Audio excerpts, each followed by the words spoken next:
the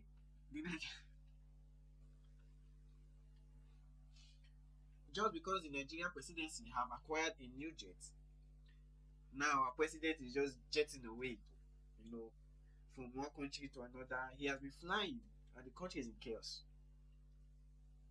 He has been flying, and the country is in chaos. Just few days he went to China, with the claim of going to look for investors and all of that. He came back, disappeared again. I don't know whether he's in France or he's in the UK, but he has disappeared. Nigeria is a crisis. Now, while he was away, he had the opportunity to grant an interview, a press briefing as the state of Nigeria during the period when the fuel prices were increased by all the, petroleum marketing agencies. Now, he made a statement that, we have to bear. Let's take a look at what he said, and we'll be right back. The country is going through a very strong phase of reform. And this reform is taking a very bold and hard decision. For example, you might be hearing from home now in the last few days about fuel prices. But can we help it? Can we develop to use their good roads? You see electricity being constant. You see water supply being constant and running. And you see there are good schools. And we say we want to hand over a banner without staying to our children. What is the critical path to get us there? If we cannot take hard, painful decisions to pave the way for that country that is so blessed, so talented. So many of you talents here speaking Chinese and all, their language.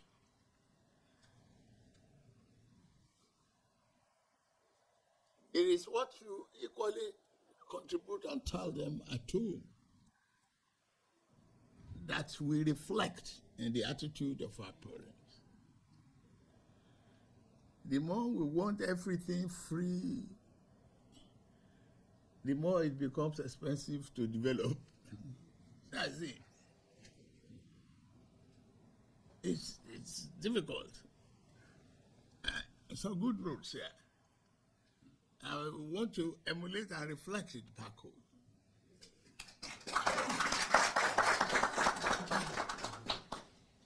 I want our children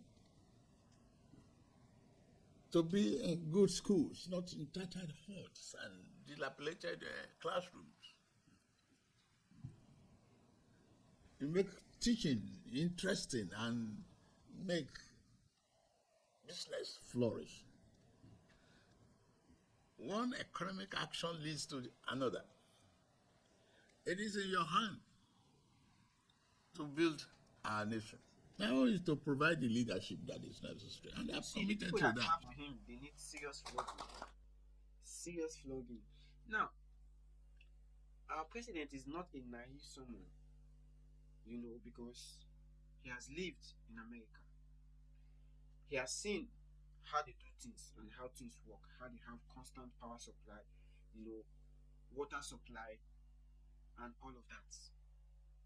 Now, just because he went to China and then he came having a meeting, he is so proud to say that, making hard decisions, to hand over whatever statement he was making. I always have a problem with the government. The reasons being that they are always motivational speakers. They are not motivational to us. They are just motivational speakers where they just, they try to sweet talk you into being patient and then they continue in whatever they are doing. Now, this statement was amidst, the crisis going on in Nigeria. Now, when you talk about, the more we want free things, or the more we want everything free, the more it becomes expensive to develop. How possible is that? Nigeria has never asked for anything free. Nigeria has never asked for anything free. Nigeria has never asked for anything free, and they will never ask for anything free. So it is an illusion to say that we want everything for free, and which makes it more expensive to develop.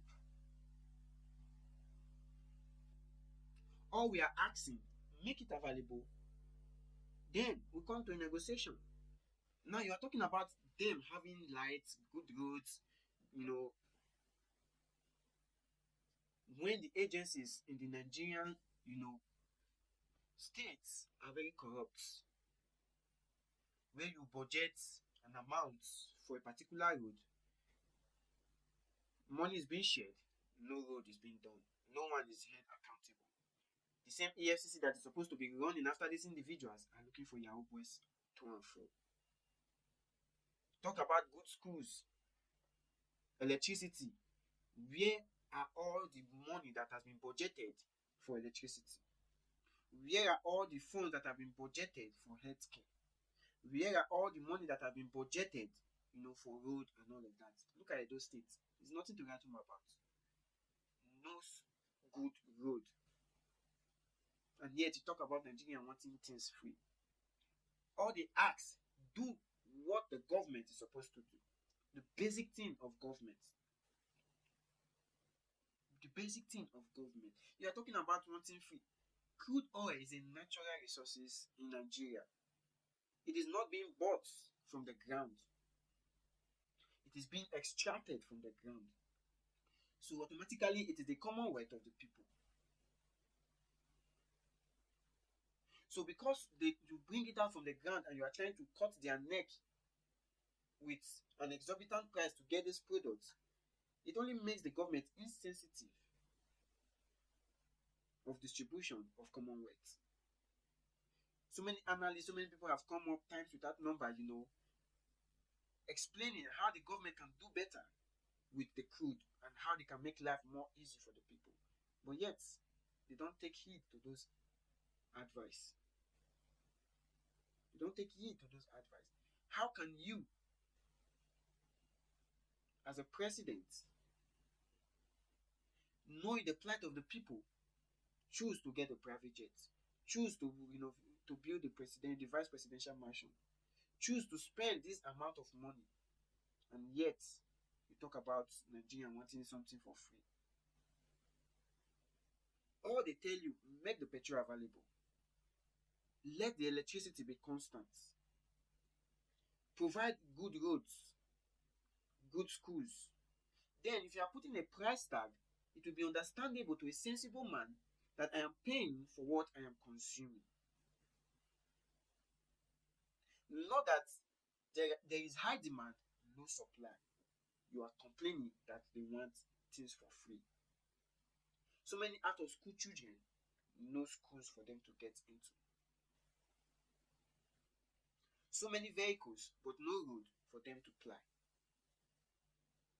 So many innovations and bright minds, but no electricity to put it into action. But yet the commonwealth is being increased, that these same people will not be able to afford it. Which is why the NSC came out and said the Nigerian president, betrayed them, because that was not part of their agreement. Their agreement was that they leave the minimum wage for set of 70,000, then the price of fuel will remain the same. But if they agree to an increase in the minimum wage to 250,000 naira or thereabouts, he will be forced to increase the petrol price, of which they settled for 70,000, so that the price of petrol will be, a little bit low. But now the price increase, they call it a betrayal. That is what you expect when you are dining with, a government that is strong-headed and insensitive to the plight of the people. Because you want market forces and all of that to dictate the price of this commodity. Now a liter is being sold for 1,000 to 1,003. What is the minimum wage? Not even to the coefficient of what you are talking about, of the price of petrol. So whenever you make examples of countries who are succeeding, find out what they do, and then you also can do it. And then everybody will smile. Now we have a refinery in the country. Make it work. Local consumption. Get into alliance with these individuals. Produce for the people, and let there be equal demand, equal supply. That way, or high supply, low demand, and the price goes down.